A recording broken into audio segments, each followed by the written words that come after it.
Hello to all of you. I'm Rebecca Sweeney, Senior Director of Programs and Policy for the Wisconsin Cheesemakers Association. And I want to thank you all for making time to join WCMA for this members-only webinar focused on new resources to support Wisconsin dairy exports. Just a little housekeeping before we begin.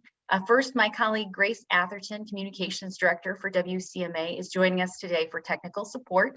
Don't hesitate to direct your questions in the chat to her as well. And first, we'd like you to be sure that you're muted so that we can avoid interruptions during the presentation. Like I said, if you do have any questions during our program, just type them into the chat box in your Zoom control panel. Now we're going to take a look at today's agenda.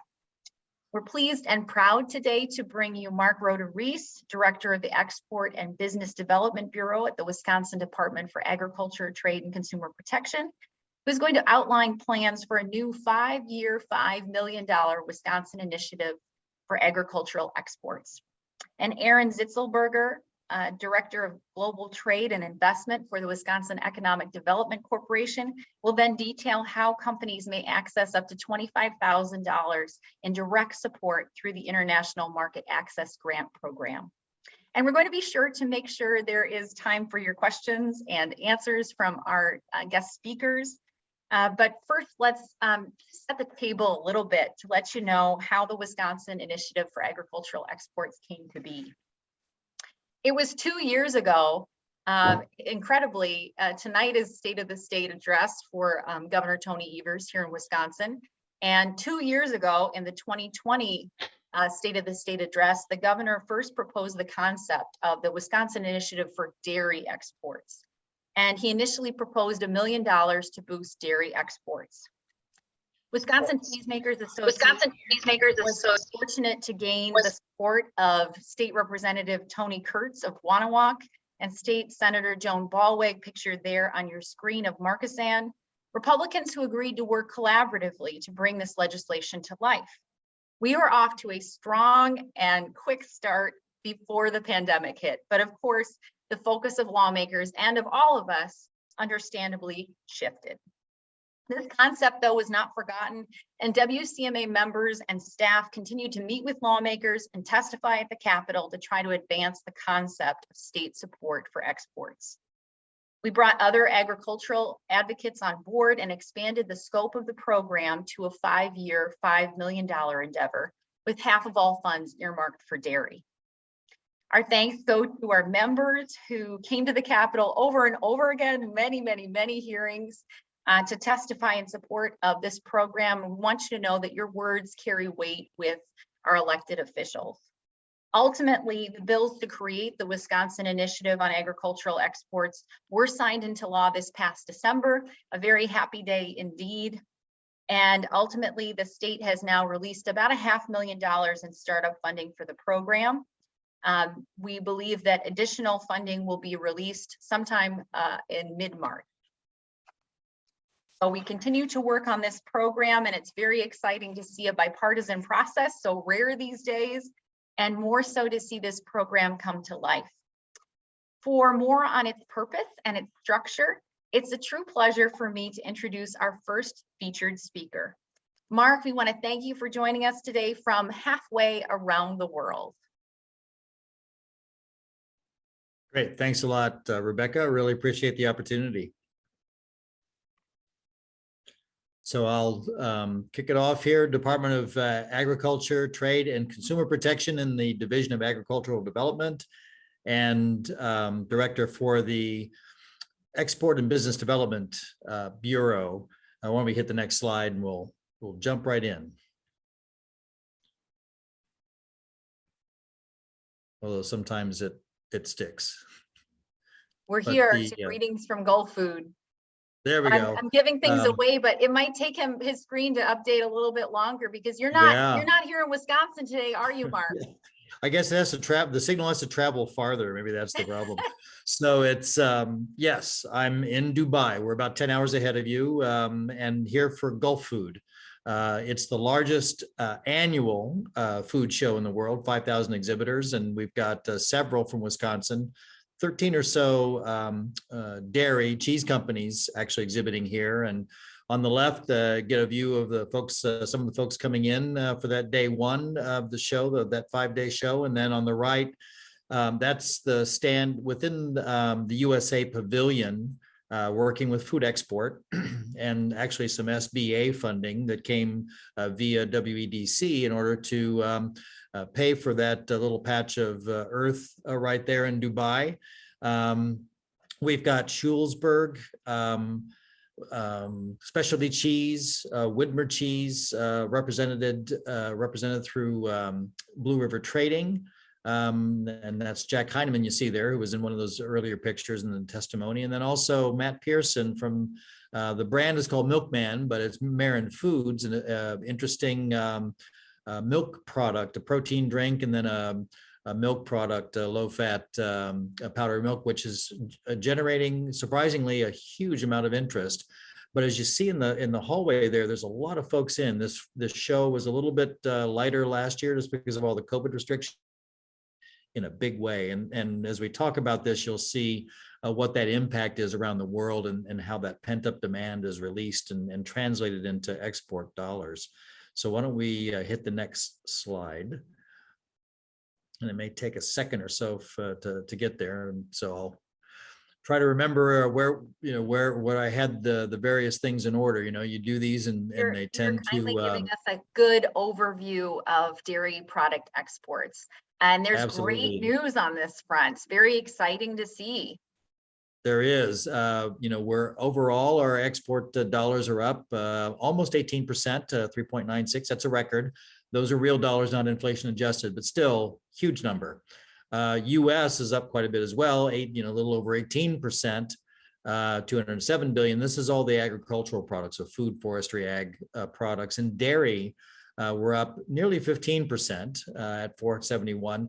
But interestingly enough, it's our third highest level back in, and we'll see the numbers in a little bit, but we were closer to 500 million. So we're getting close though to it. Quite strong on the total US side for dairy products. We are the 5th largest dairy exporter in the country. California, Washington, Texas, and Florida, they're the ones who are ahead of us. But if you notice, they are all ports, have ocean ports.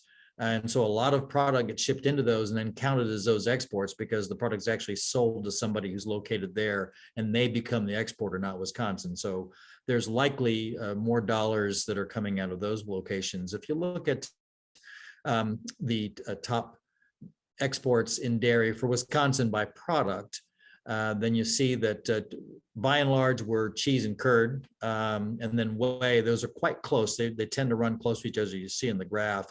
Lactose in the liquid or syrup form, and then the milk albumins, and then lactose and solids a little bit at the lower end of the scale. But you notice that good view here, everything's trending upwards.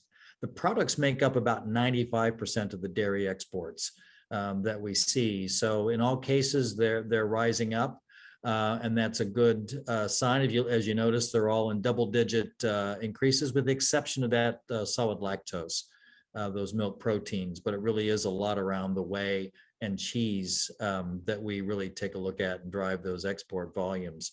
Top 5 countries, and these have pretty much been for a long time the top 5. Their order shifts a bit. Canada, China, Korea, Japan, Mexico. China, that's a lot of the whey products. Canada, that's quite a bit more of the actual cheese products and those others. Japan, Mexico. Japan, they've dropped a bit in the last year. Mexico, luckily, is up. And as you look at those bars, Mexico, for that sort of gold-colored bar there, Mexico is a strong number 2 for years, and then in started to shrink a little bit, 16, 17. By 19, it's really thinned out. And we need for Mexico to come back. That's a lot from some economic difficulties they've had, but then also the retaliatory tariffs, with USMCA. It's going to take a while for that to come back. But you also notice that 64%, the top 5, we're not as heavily concentrated in those top 5. So there are a number of other markets that are actually opportunities for us. And we'll head to the next location, next slide there. I guess the signal's found its way, so they're moving a little bit faster now. The world outside of the US, as they've been saying, that's actually ticked up a bit. So it's 96% of all consumers now live outside of the US. The rest of the world is growing in population faster than we are. But interestingly, about half, so 3.7 billion people are what are considered middle class, between $10,000 to $100,000 annual sales. And that's important, not sales, income. And that's important for our sales because those folks are more likely to be able to afford those consumer products. The International Agribusiness Center, that's IABC, for years, since 1966, we've been helping folks to grow their international business. And many of you on the call are likely aware of that. Export education, buyer's missions, trade shows, and trade enhancement services. So the trade show, those photos we're just showing of the Gulf food here in Dubai, that's a good example of that kind of work. Buyers missions, we've had Middle East buyers in. Trade missions, we have not done as many of those, but have done some in the past, and then collaborated with the WEDC often on those, as they do quite a bit of that. And then the export marketing funding, the funding that's available, and that's what our real focus here this evening is to talk about. And first of all is what we get through Food Export Association of the Midwest, that branded program, $300,000 per year for companies who produce food and food ingredients and pet foods. It's a pretty broad range of things actually that they cover. Those are federal USDA funds. You apply to them. We help to certainly to connect you with them. We are a member of the Food Export Association, which is why we're able to be able to do that. And work with those programs, but it's also quite helpful because they're reimbursing our cost to be able to travel at these shows and help lead those and provide that benefit on the ground with you when you're exhibiting at these shows. Why don't we hit the next slide, which talks a bit about the state funding that's available, federal and state. And this is what's important about the Wisconsin Initiative for Agricultural Exports, in that since 1966, we've really not had directly state funding in order to do the program work. We certainly have funding for the people, and that we appreciate. But we've been working by and large with federal funds and then some state funds, and the State Trade Export Partnership, STEP grant you may have heard of. That's provided us funds to do those things that I'd mentioned before, those trade promotion activities. Those trade show pavilions and inbound buyers. There's another grant, and this is state funding. The CMAG grant comes from WEDC, and that goes to organizations. We're an organization in that grant that qualifies. We did an e-commerce project, and several dairy companies actually participated in that to get into e-commerce platforms in China, develop those web assets and have reimbursement for the fees that it takes to jump onto those platforms. And then finally, the International Market Access Grant, that $10,000 per year at the starting level. And if you've graduated through the Export Tech program, $15,000. Aaron will talk quite a bit more about that in a minute or so. The Wisconsin Initiative for Agricultural Exports, that's what we've been talking about. And that's the strong opportunity now to be able to provide additional funding into that WDC program, as well to be able to provide grants to organizations that will also be able to conduct activities that could be trade promotion kind of work at a broader scale, similar to what Dairy Farmers of Wisconsin does. So they would be, for example, they would be qualified to do projects of that. Certainly the cheesemakers and several other organizations in these major product categories in the funding, which are dairy, meat, and crop products. As you see, what our plans for this particular round of funding, this first year, we have been approved for this first fiscal year of this 558,400 is the VIV Netherlands. That's a feed and livestock show. There are opportunities certainly for those companies who are providing feed products. So it's not just the genetics and livestock products. looking to go to Germany with WEDC, and the funding would help support that activity. There is some dairy opportunity in that, I think more so in the ingredients, the milk proteins, than necessarily the cheeses.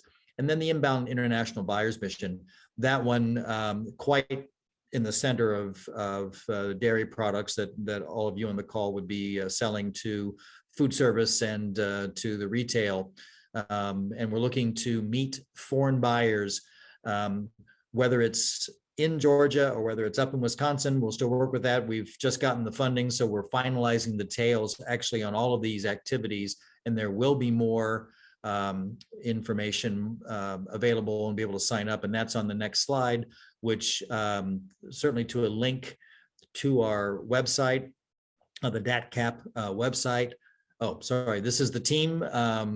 So Jennifer and us and Lisa. Jennifer does feed and livestock, but also works some with China on dairy products as well. Certainly Lisa and Ashwini. They are focused on the finished food products, certainly quite a bit around dairy. And then the new member of the team, Luis Santana, works quite a bit with the animal feeds, fertilizers, livestock genetics. The next slide, I think, is the one that, and that has all of our contact details. That one is shows you just how to get to the website. So DATCAP. We'll make sure to put that in the chat right now. It's really such a great idea.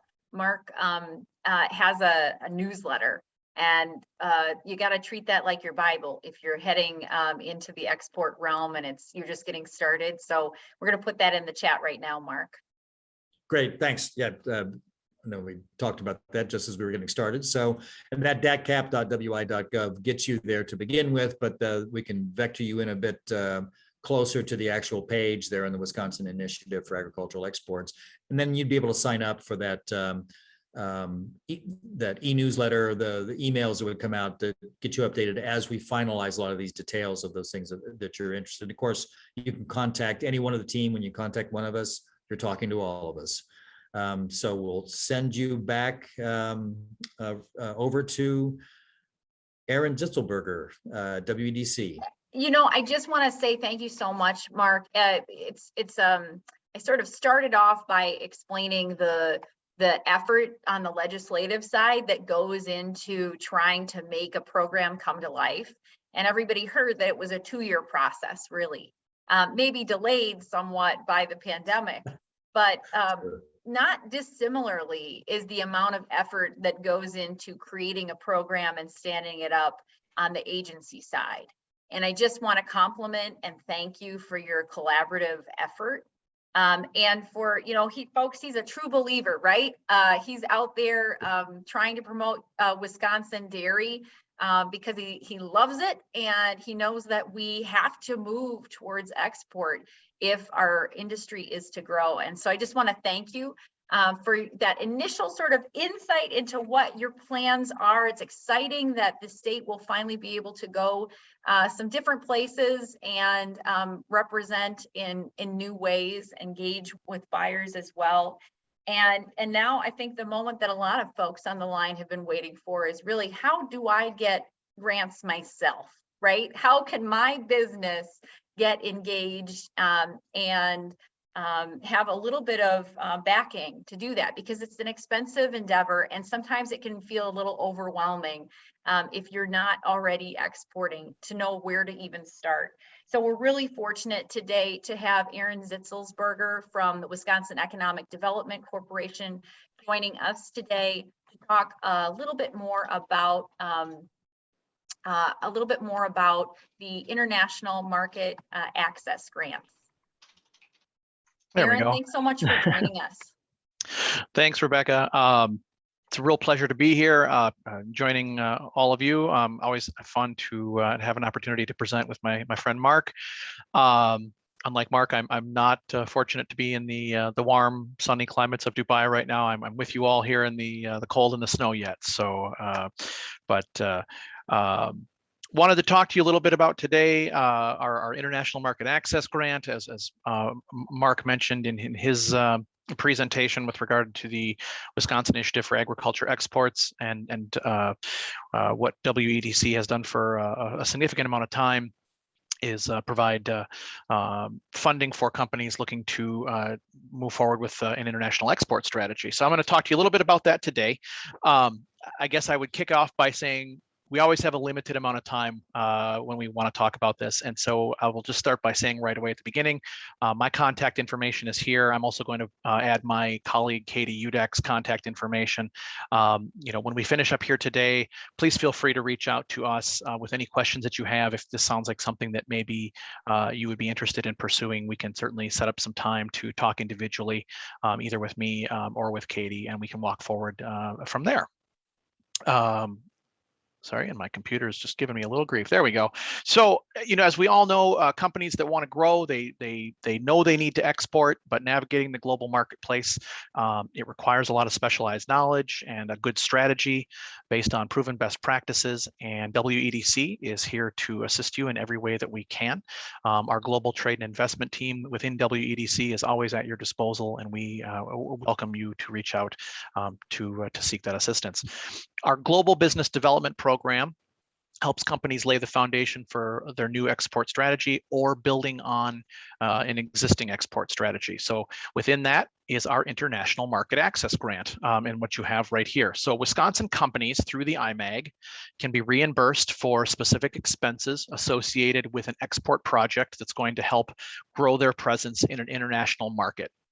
We, as Mark mentioned in his comments, we actually tier the IMAG. So companies that are not graduates of the Export Tech program, and we can talk about that a little bit if we need to.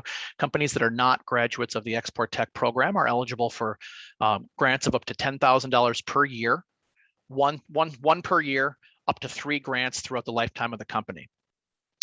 Companies that go through the Export Tech program, that amount then increases to up to $25,000 a year. Mark, I think you said 15. It's 25. So it actually the number jumps pretty high. So and the reason for that is that WEDC.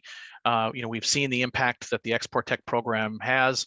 Companies that come out of it are in a much better position to move forward with a complete plan in terms of how they want to proceed. They are in a better position to ultimately utilize grant funds for specific projects. And so we want to put some incentive behind that. So the amount goes from $10,000 up to $25,000 per grant, and the amount goes from 3 grants over the lifetime of the company up to 6 grants of the lifetime of the company. So there's a pretty big jump there, and there's, as I mentioned, there's a reason there for it. You'll see the little thing on the bottom that's highlighted that says 30% match. We want companies to have part of this as well. We want them to be invested in this. So there is a 30% match requirement. So if you're getting the math is fairly simple. If you do a $10,000 grant, we also want the companies to investing up to the 30%, the $3,000 of their own funds in that specific project as well. So that number corresponds not to the amount of the grant, but to the amount of the reimbursement that you're ultimately going to seek. So if you get a $10,000 grant, but you only use $5,000 of the grant, the 30% is of the amount that you're coming back to us. So it's a reimbursement grant. I guess I should have probably led off with that. How that works is you seek you get an application, you submit it. Once you're approved, you complete your project. Submit your reimbursement to us, and we will, and then we reimburse you based on that. So we can go to the next slide. There we go. So eligibility: companies need to be an established business in Wisconsin for at least 1 year. Manufactures, processes, assembles, or distributes a product or performs a service with the potential to be exported. I'm guessing that's pretty much everybody here. You don't need to be headquartered in Wisconsin, but you do have to have export-related operations located within the state, providing an economic benefit to Wisconsin. We talk about 35% of the value of the product or service, must be composed of Wisconsin cost inputs. So if you have a question or you think that might be an issue, please, we can certainly discuss that. If you have an interest in this grant, we have a spreadsheet that we can send you that'll help kind of break that down and give you a better formula for looking at that requirement, make sure that you meet it. And again, this is available to companies that are either new to export or if they're looking to expand on markets that they've already been exporting to. This is probably the biggest question that people often ask, and they say, "Hey, Aaron, what can I do? What can I use this for?" And I always like to talk about this in terms of kind of 4 buckets. So the first one that you can see there, well, let me preface it by saying this. I'm going to talk to you about 4 buckets of utilization here, four different areas. Inevitably, the first question that somebody is going to ask me is, well, Aaron, what about this? And I'm going to say, and it's inevitably going to be kind of in the gray area there. So my answer is always going to be, if you are looking here and what you're thinking, you're not sure if it's something that's going to fit, just, let's have that discussion. Let's talk about it. And then the other question I often get is, can I do more than one of these? And the answer is absolutely. So as we're going through this in a second, if you have consulting services and you want to go to a trade show and you want to do some translation of your marketing materials, as long as you have the space within that grant budget, you can do multiple projects within any individual grant. So anyway, what can I use my grant for if I was to get one? So the first bucket, trade shows or trade ventures, as we often talk about. So costs associated with registration, booth expenses, international conferences, shipping charges. That's often something that people, wow, holy smokes, I'm shipping a whole lot of stuff to Dubai, where Mark is, and wow, those costs can get just prohibitive, and that's what causes a lot of companies to ultimately maybe not move forward with exporting or going to a trade show, is the costs associated with things like that. So shipping charges of your product to an international trade show. Interpreters while you're in country, because obviously you have to be able to be able to speak to people while you're there, so those expenses can be allowed as well. So in country interpreter services during your approved trip. So kind of that trade shows, trade venture bucket is the first one. The second bucket, marketing and promotion, as we like to talk about. So costs associated with foreign language translation of brochures and product materials. Design services, printing, marketing, and advertising at a trade show that you're going to, or within a specific target market that you've identified. Those costs are generally all allowable under the IMAG. We've had people do like website microsites, landing page translation, or hosting of a website or a web page for a specific target market. Things like a international trademark or foreign trade zone certification registration. So a lot of the expenses related to how you're going to market and promote your program internationally fall into that second bucket.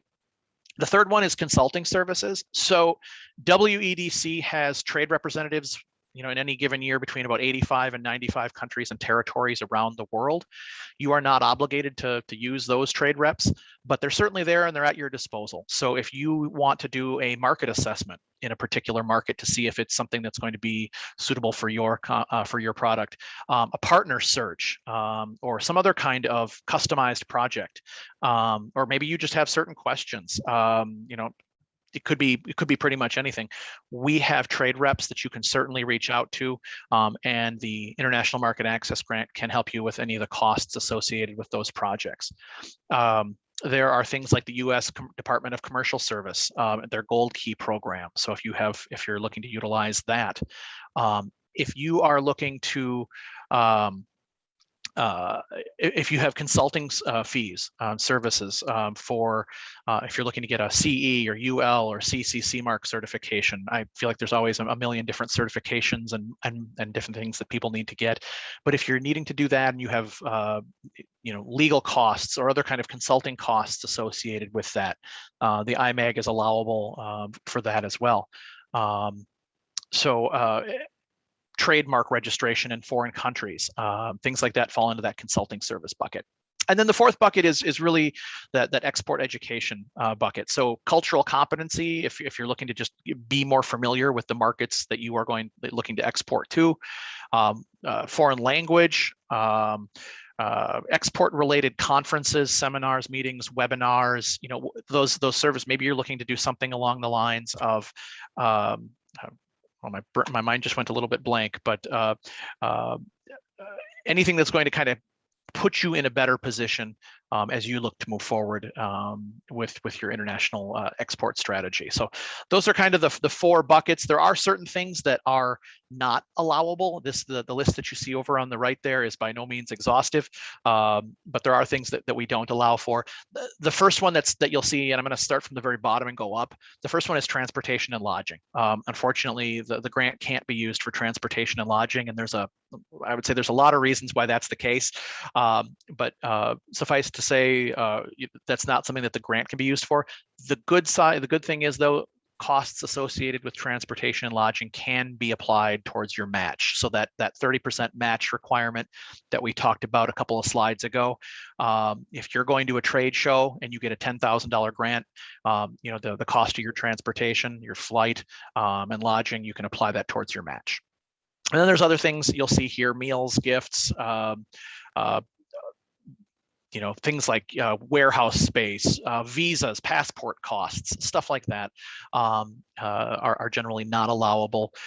We do have additional information. If you were to request an application, we'll send you out the application materials as well as our information packet. That's going to provide a longer list of things that are not allowed. But ultimately, what's going to happen is, if you apply, your application will come to WEDC and we'll review it. If there's anything in there that isn't allowable, you're going to know about it before it moves forward. We don't want there to be any kind of lack of clarity.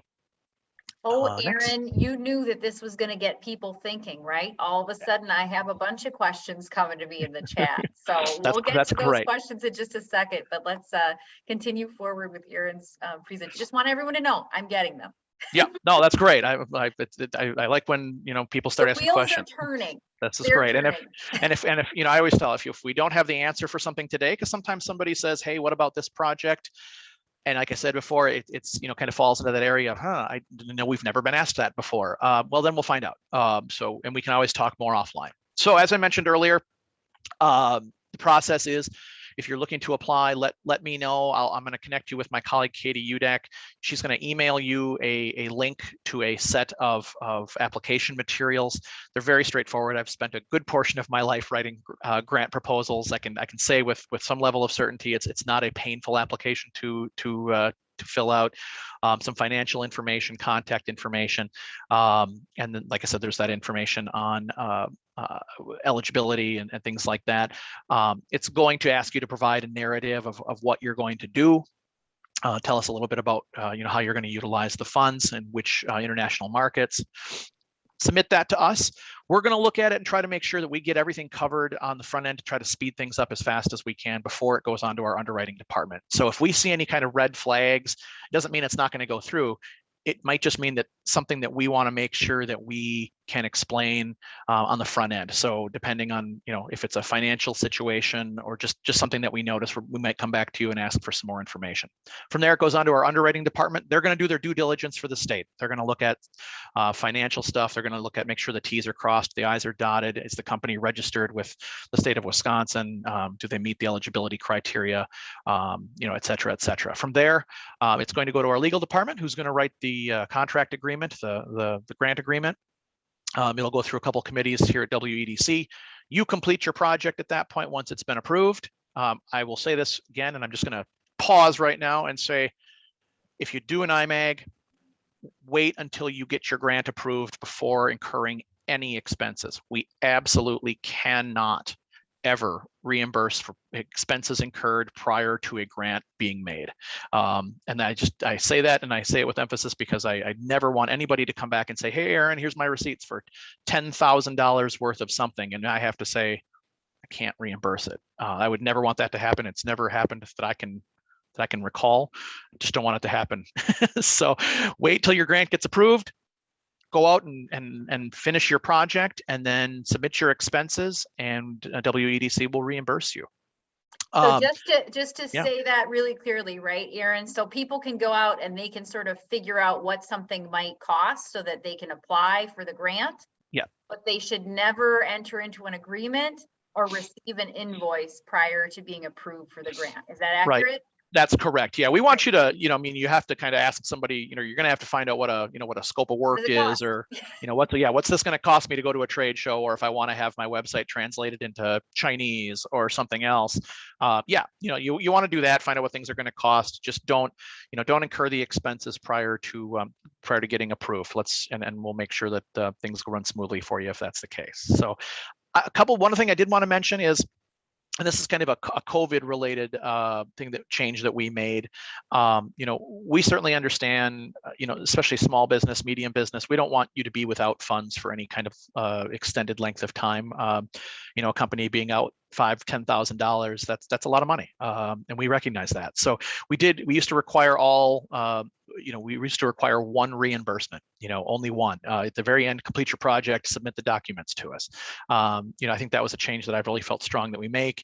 We now allow for multiple reimbursement requests. So as you're moving forward with your project and incurring expenses, as you get through certain stages of it, if you've incurred that and you want to request reimbursement, you can certainly do that multiple times, especially if you're doing multiple projects. If you're doing, like we talked about, you're going to a trade show, you're doing some website translation, et cetera, et cetera. As you complete certain portions of that, you can certainly submit for reimbursement, and we can get you reimbursed for that portion. So that'll hopefully speed things up a little bit for you. The other thing I'd mention. Nice. Really Yeah. nice. We want to we don't want this to be a painful process. We want these grants to be useful, and we don't want it to be, the way we reimburse to be prohibitive to companies at all. So I think that's important.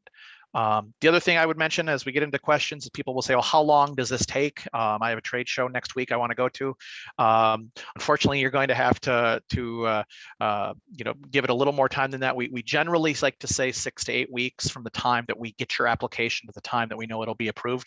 Generally, it's probably a little bit earlier than that, a little quicker, but it just depends on how many things are coming to WEDC. We try to expedite it as fast as we can. If our deadline is April 1st for this year. Mark your calendars, April 1st, everybody. And so, I will say this: the sooner we get applications in, the faster I will get them out for you. If everything comes in April 1st, and we always get, it's not just the IMAG grant program; it's a whole bunch of other grant programs. Mark will recall as well. April 1st, that month of April, everything floods in.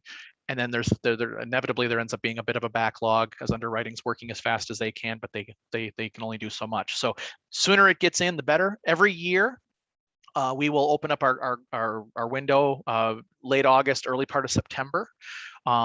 And you will have so depending on when you get your application in, so say come this September 1st, you apply for next year, you have until the end of the calendar year that next year to do it. So if you still apply yet this year, you'll have until December 31st of this year to complete your project.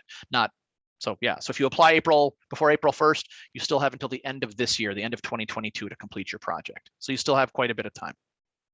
Well, that's great.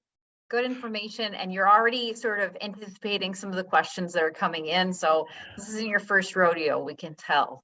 I want to thank you so much, Aaron, for that overview of the IMAG program. We know that a lot of our members are eager to take advantage of that, and some of them had not heard of it before. So it's important that we keep sharing that information. We appreciate you making yourself available along with Mark, and extending your time with us to immediately address some of those questions with answers.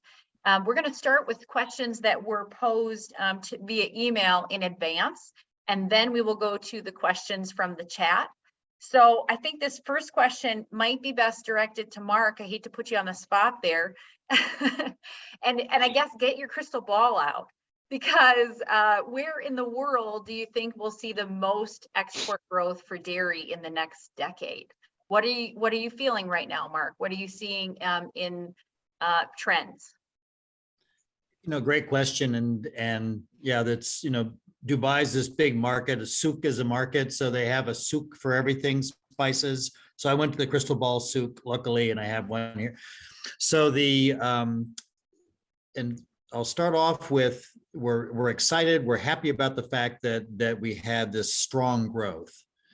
And some folks would rightfully so think, well, why do we need this export support program? Why do we need this bill and this funding if we grew exports? But everybody who is in business, certainly in exporting, knows that what goes up does go back down again, and sometimes really hard.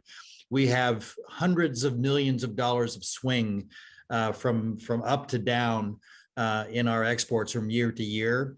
And so to be able to establish ourselves well in these markets and protect ourselves a bit, to be able to reinforce our international business strategies and tactics and means, so that we can withstand those swings, and also to be able to grab a greater share of the global market. You see that in that picture I had at the start. Ireland was right in front of us, and they're only one of many, many countries that have huge stands with a lot of folks who are also very good at what they do.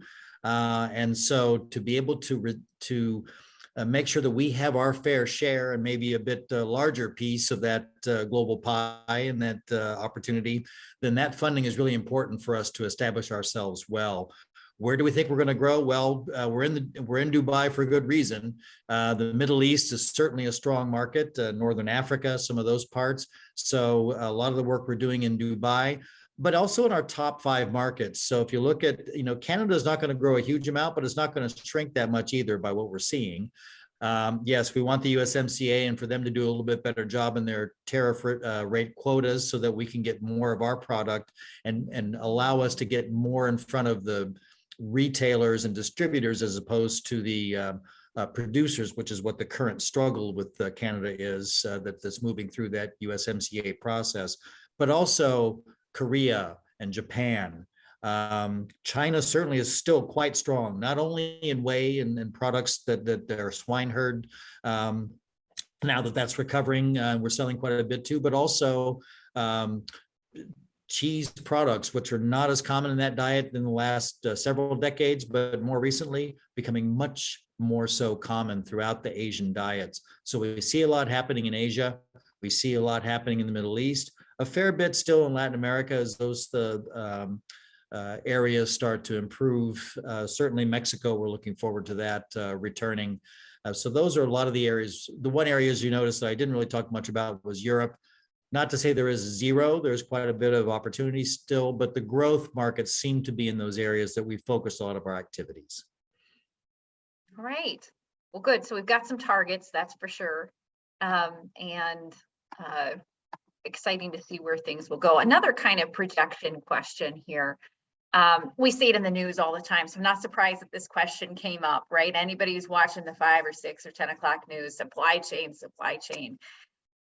And we know that for a while there, we just had boats on boats in some of our ports, and it's difficult to even offload or load up products for distribution abroad. How do you think supply chain disruptions are going to impact dairy exports in the year ahead? For either of you, Mark or Aaron, what are your thoughts on that? Well, certainly, if you don't mind, Aaron, I'll kick it off. We continue to see that the prices are up. $3,000 containers are now $8,000 containers. And if your product is really expensive, that's not as much of a problem. For a lot of the food products, freight could be 10, 15%, and now it's 20, 25%. It's pushing up prices. But just a plain availability of refrigerated containers, especially. So that's going to continue to be a challenge, a headwind. And also, the availability, the price of those containers. Congress is trying to do a couple things around that, at least have the shipping companies not just hit us with arbitrary charges. They have to really prove that they've been taking advantage a little bit by, if you're delayed, it's always your fault, even if it's theirs. So there's some work that hasn't moved through yet, but they're in the process of trying to do that to help incent the companies in that way to move on. But some of it's just the shock that went to the system. We were down, it was so low, and all of a sudden it's come back. That pent up demand roaring back. There's just been so much. The system wasn't built for that kind of oversupply, kind of like in a heavy rainstorm and you fill up the storm sewers. Well, the water's got to go somewhere. It's a little bit that way with the supply chain, and that all that product is just flooding the system, and it's not able to handle it. But that's starting to ease up a little bit, but it's going to continue on at least through the first half of the year, is what we're hearing from folks who think and talk about this. And certainly looking other headwinds, inflation's a headwind. We're seeing that. That's going to play into it, both the supply chain disruptions, but also just the fact that prices for other reasons are going up. So for that reason, and several others, USDA is projecting an overall 2% growth next year in their November forecast. And that may, depending on what happens over the next few months. And then, of course, you've got things like storms and natural disasters, and then man-made things like, Russia doing what they're doing, and some of those other activities that just geopolitical things around the world that can affect our sales. So going into next year, it's going to be a struggle, and it's not going to be this huge growth year yet. Again, it doesn't automatically happen. Well, a lot of good insights there on a variety of things. There will be many things that disrupt export, but that's also sort of the nature of the beast, right? You've always got trade agreements that are changing, and relationships that are changing between countries, in addition to the growth of the middle class and the changing tastes of consumers. But it sounds like the short answer I heard there is supply chain disruptions will mean things will be more expensive. All the more reason to apply for that IMAG grant, and our next couple questions deal with that. Well, this is a great starter question here. We had somebody who reached out and said, are there classes or consultants that you recommend for a business owner that is not yet exporting? I'm not sure where to start. Where do they go? What should they do? There, and there are, there's I would say a variety of services that you can avail yourself to. I think the one that and Mark can also, if there's others that come to his mind, but I think certainly the one that always comes to mind first is going to be Export Tech. I think companies that have it's been a proven a program time and time again. It's really it's a proven export strategy development program, and it's really designed to help speed companies go to market timeline. They work at developing a customized international growth plan for your product in key markets. You get things like topic matter experts, individual consulting and coaching, customized support and guidance, and develop of an international growth plan. You're going to get a market assessment at the conclusion of it for the target markets that you identify. It's really something that is I think pretty comprehensive in nature. And whether you are a new to export company or whether you're expanding, we've had companies that have been exporting for quite a while that have gone through that program and come out and said, holy smokes, the things that I thought I knew and didn't, or the things that, or wow, did we have this wrong? We should have been doing it different all along. But either way, it's something that by the numbers, when you look at companies' revenue and profits as they've gone through that program and come out the other side, it's been proven time and time again that it's been a really good investment for companies to go through that. So I would definitely say that starting with Export Tech is a fantastic place. You can certainly reach out to me or to Mark if you are, if that's something that is of an interest to you, and we can certainly connect you with people at the program that can get you more information. Yeah, Aaron, and I would add, I think this. Oh, sorry, go ahead, Mark. I was just going to say I would add to that the team that slide you saw of the team from the International Agribusiness Center, but also at WDC.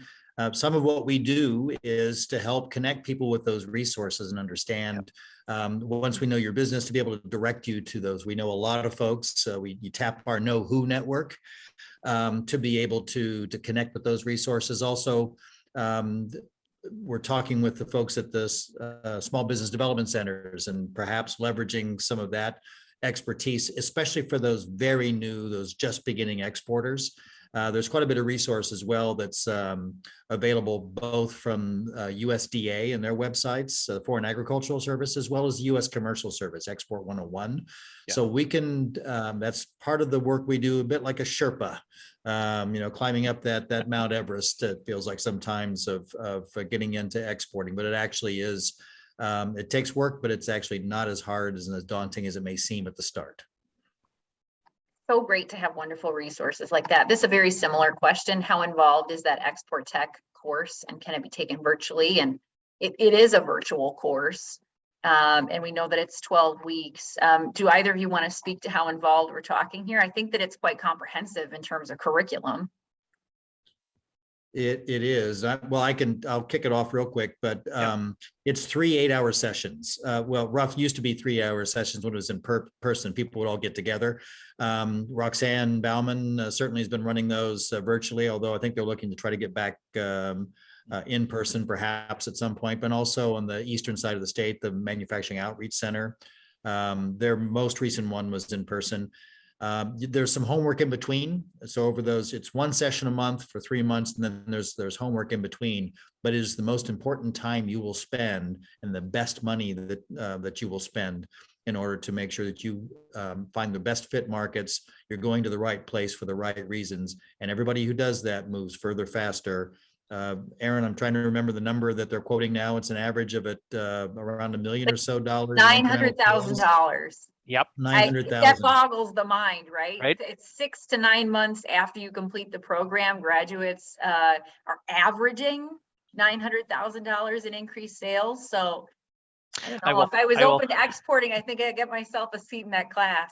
I will mention this, and I won't mention the company name just because I don't know that they'd want me to. But there is a company in middle part of the state of Wisconsin that has the story, as many companies do, has the story and a timeline of their company. And Export Tech was so important to them that they actually have the date that they went through Export Tech now on their wall of their company, because you can see the numbers as they got to that, and the trajectory that happened after that. So it really does, it can have that kind of transformational impact. Well, I'm going to be checking lobbies and board meeting rooms throughout the central part of the state. And what a great story. That's fantastic. Such success there. Those were all of the questions that we had submitted in advance, but we have several that people have messaged me directly, wanted shared anonymously, which is fine. We're always happy we're all amongst friends here. But the first question is, can I receive another grant for the same project, for the same export project? So something that is a success story here in Wisconsin is that we are also eligible for Dairy Business Innovation Alliance grants. That's a program that WCMA runs with the Center for Dairy Research. And it has a component within it that allows grants for export projects. And our grants cover different things than the IMAG grants cover. This person specifically noted, I will still be putting skin in the game. So, Aaron, is there any restriction that you're aware of for that program to apply if you are also receiving, this is a federally funded grant? Yeah, so I'm always hesitant to say yes or no until I know a little bit more about particular projects that we're talking about. Typically, we haven't allowed stacking of multiple grants in that way, but I think I'd want to know more. So I hate to punt on questions, but I would say let's we'll all huddle up perhaps. Right. And sometimes what we've seen with some companies is that they divide out projects. Right. And maybe you have a training project, and maybe you have a trade promotions project, and they're completely separate projects. Yeah, and like I said, I would say typically we have said no as far as stacking multiple grants on top of each other in that way. But it's not to say that there's not certain ways that as you just said, that could be done. I would say that's worth a conversation. Okay, well, that's great. The next question, are they competitive grants? And if so, how many people are applying for these grants each year? So competitive only in that, if a company has a project that is a viable project, you're not competing necessarily against other companies. We have a certain budget that we are provided. I will say that the legislature, in its enduring wisdom, going back a while ago, was smart enough to provide funds for this particular grant program, which I think is fantastic. Not every state has these. Mark talked about the federal SBA STEP grant. A lot of states utilize that federal SBA STEP grant the way we utilize our IMAGs, which is nice because we are able to then turn around and use the SBA STEP grant for other things and have a more broad portfolio that way. So the legislature's done that. We get some funding every year for this, and so the restriction that you have to worry about is not competing with other companies. It's just making sure that you get your application in for a viable project before the funding is exhausted. So I will say, this probably goes without saying, but the sooner you get applications in, the better every year. So when that window opens up in late August, early part of September, get your application in. Even if you know that you're not going to get to your project until October of the next year, fine. Just make sure that you get your application in so that we can get you approved. We can earmark that money. That way we know that you got it.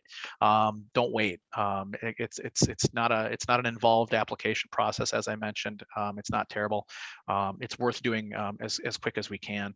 Aaron, a yeah. point of clarification on that. If I were to apply in November and submit that, you could approve that well before your April 1st deadline. If they are reviewed and approved on a rolling basis until April 1st of each year. So there's a long window of time in which you can apply. So for everybody to understand, we will make sure that you get today a link to where that those program details are, so that you can begin to think about that if you haven't already done that. We'll also be sending you a link to Export Tech. I think that they don't start until the end of the month, so we'll find out whether there's still some seats available in that class, unless either of you know right now.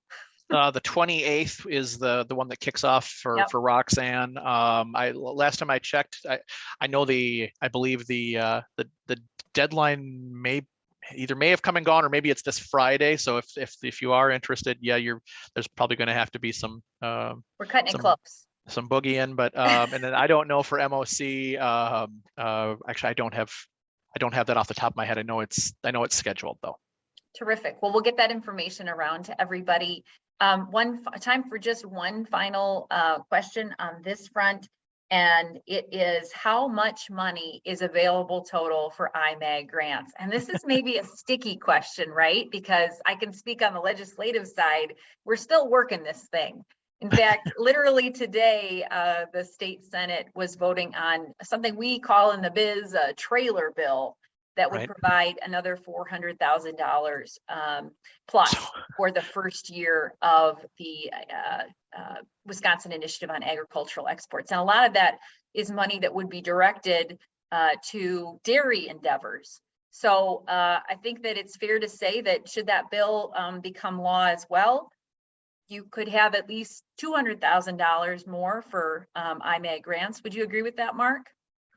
Yeah, and that's a good point. In the initial 5-year plan, since we just had 558, 400, then we had about $100,000 that were budgeted for that. There's some flexibility because we also had that grant to organizations, the dairy money coming through, that 400 grand.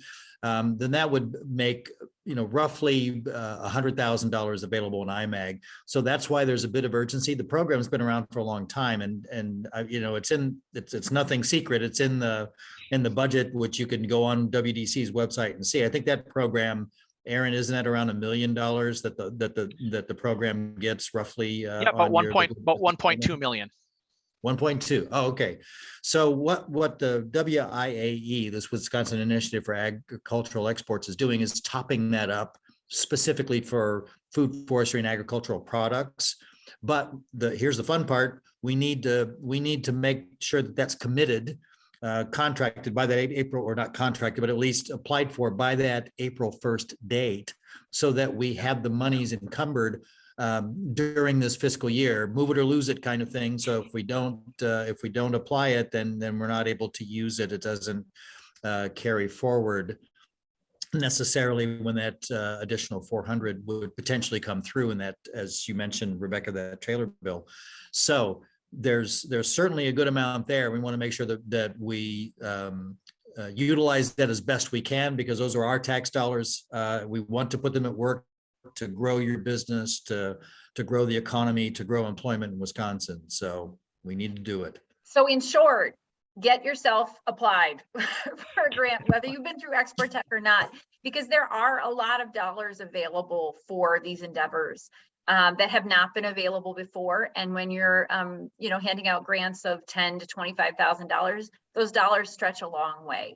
They really are making good use of those taxpayer dollars. And so we encourage you to apply. And with that, I want to thank our guest presenters, Mark Roder-Rees from the Department of Agriculture, Trade and Consumer Protection, Aaron Zitzelsberger from the Wisconsin Economic Development Corporation. Thank you for your time, for your insight, and for being willing to be resources to our members. We appreciate that so very much.